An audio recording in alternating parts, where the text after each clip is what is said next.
नमस्कार, समाचार बुंदेलखंड में आपका स्वागत है। मैं हूं जॉली। आइए सबसे पहले नजर डालेंगे झांसी की कुछ खास खबरों पर।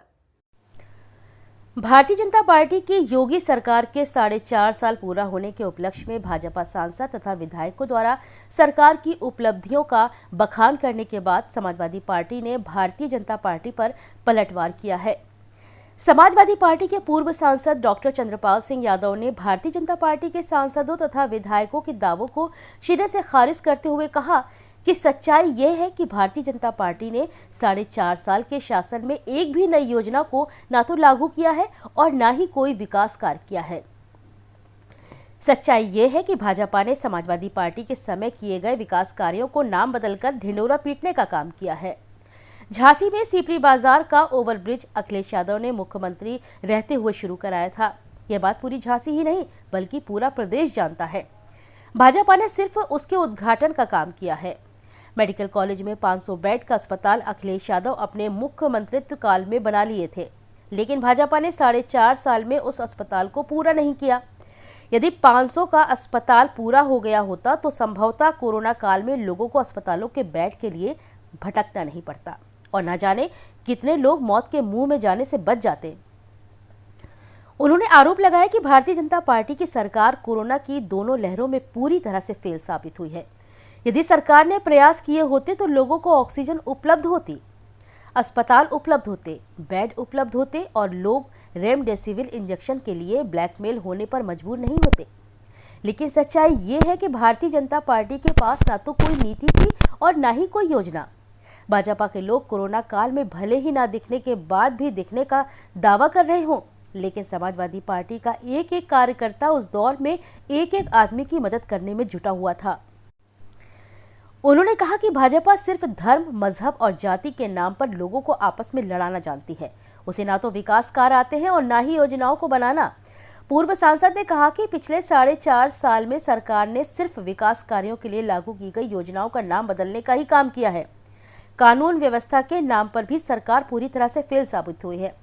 पुलिस का आलम यह है कि जिस पर भी एक मुकदमा दर्ज नहीं है उन लोगों को भी धारा 110 सीआरपीसी के तहत पाबंद कर रही है। झांसी के इतिहास में अब तक जितने लोग पाबंद किए गए हैं तथा जितने लोगों ने शस्त्र लाइसेंस निरस्त किए गए हैं उतना कभी नहीं हुआ। सच्चाई ये है कि भाजपा बदले की भावना से काम करना और बदले की राजनीति करना जानती है। इस अवसर पर पार्टी के तमाम पदाधिकारी मौजूद रहे। झांसी से मनीष अली के साथ ब्रजेश परिहार की रिपोर्ट। सरकार को हो गए, लेकिन मौजूदा सरकार ने सत्ता में रहते हुए कोई विकास का काम उत्तर प्रदेश में नहीं किया। पूरी 4.5 साल की जो है कार्यकाल पूरी तरीके से उत्तर प्रदेश सरकार का फेल माना जाएगा, क्योंकि जितने विकास के कार्य हो रहे थे माननीय अखिलेश यादव जी के द्वारा प्रारंभ किए गए थे, उनका केवल उद्घाटन करने का काम मौजूदा सरकार ने किया है। माननीय अखिलेश यादव जी ने अगर पुलिस की सहायता के लिए 100 नंबर की जो है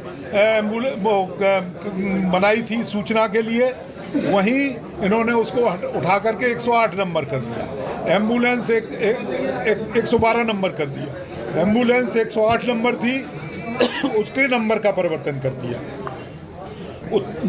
झांसी में सीपरी बाजार का फ्लाईओवर माननीय अखिलेश यादव जी ने बनाया, उसका उद्घाटन मौजूदा सरकार ने किया। 500 बेड का हॉस्पिटल माननीय अखिलेश यादव जी ने बना करके तैयार किया था, उसको सुसज्जित नहीं किया गया। कोरोना काल के दौरान अगर उसको सुसज्जित किया गया होता तो शायद मैं समझता हूँ झांसी अकेले नहीं, बुंदेलखंड के एक एक मरीज को सुविधा मिल गई होती।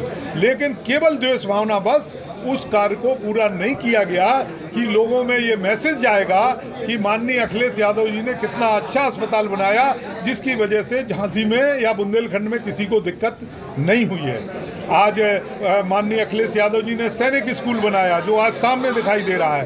पैरामेडिकल इंस्टीट्यूट बनाया वो सामने दिखाई दे रहा है। सड़कें बनाई वो सामने दिखाई दे रही हैं। जो भी काम किया वो सामने दिखाई दे रहा है। लेकिन 4.5 साल की उपलब्धियां गिनाने वाले लोग, इस क्षेत्र के जनप्रतिनिधि, मैं समझता हूं एक काम नहीं बता सकते कि मौजूदा सरकार ने एक काम यहाँ की जनता की हित के लिए, यहाँ की लोगों की सुविधा के लिए कोई भी काम किया है। कोई काम नहीं किया। मौजूदा सरकार के समय में ज़बरदस्त तरीके से महंगाई बढ़ी है, अराजकता बढ़ी है, महिलाओं पर अन्याय अत्याचार बढ़े हैं, ज़मीनों पे कब्जे यहाँ जबरदस्त सत्ता में बैठे लोगों के इशारों पे किए गए हैं, अपराधियों का सत्ता में बैठे लोगों को जबरदस्त तरीके से संरक्षण है। आपने देखा पिछले समय अपहरण हुए, गोली चली, उनमें सत्ता में बैठे लोग उनको संरक्षण देते रहे। इस तरीके की जो है परिस्थितियां हैं। आज जनता पूरी तरीके से ऊब गई है और मैं समझता हूं जनता ने ये तय कर लिया है कि आने वाला समय 2022 का समय समाजवादी लोगों का होगा। माननीय अखिलेश यादव के नेतृत्व में चुनाव के बाद एक अच्छी सरकार का गठन होगा जो उत्तर प्रदेश के लोगों को सहूलियतें प्रदान करेगी, वहीं जनता को तमाम प्रकार से राहत भी मिलेगी। क्या लगता है कितनी सीट आई हैं आपकी? हमारी तो मैं समझता हूं कि 300 के ऊपर सीटें आना चाहिए। अच्छा, जो महंत जी खत्म हुए हैं उसमें आपको क्या दृष्टिकोण है? नहीं, हमारा दृष्टिकोण यही है। हम तो यही कहना चाहते हैं कि उत्तर प्रदेश में कोई सुरक्षित नहीं है। अगर उनकी हत्या हुई है तो कोई सुरक्षित नहीं है। आम आदमी आज देख रहे हो कि सुरक्षित एक स्थान से दूसरे स्थान पर नहीं पहुंच पा रहा है। अपराधियों का जबरदस्त तरीके से बोलबाला है, लेकिन एक जाति और धर्म के नाम पर लोगों के खिलाफ कार्रवाइयां करके प्रदेश की जनता को गुमराह करने का प्रयास किया जा रहा है। हम समझते हैं अगर अपराधियों के खिलाफ सच्ची कार्रवाई की गई होती, सच्चे तरीके से, सच्चे मन से, तो आज प्रदेश में अपराध नहीं होते, महिलाओं के साथ इतना अन्याय अत्याचार नहीं होता। प्रतिदिन एक घटना होती है महिलाओं के साथ अन्याय अत्याचार की, लेकिन कोई कार्रवाई होती नहीं है। अच्छा जी, अब्बाजान के बयान पे क्या? अब ये तो जो है बिगड़े बोल हैं। मैं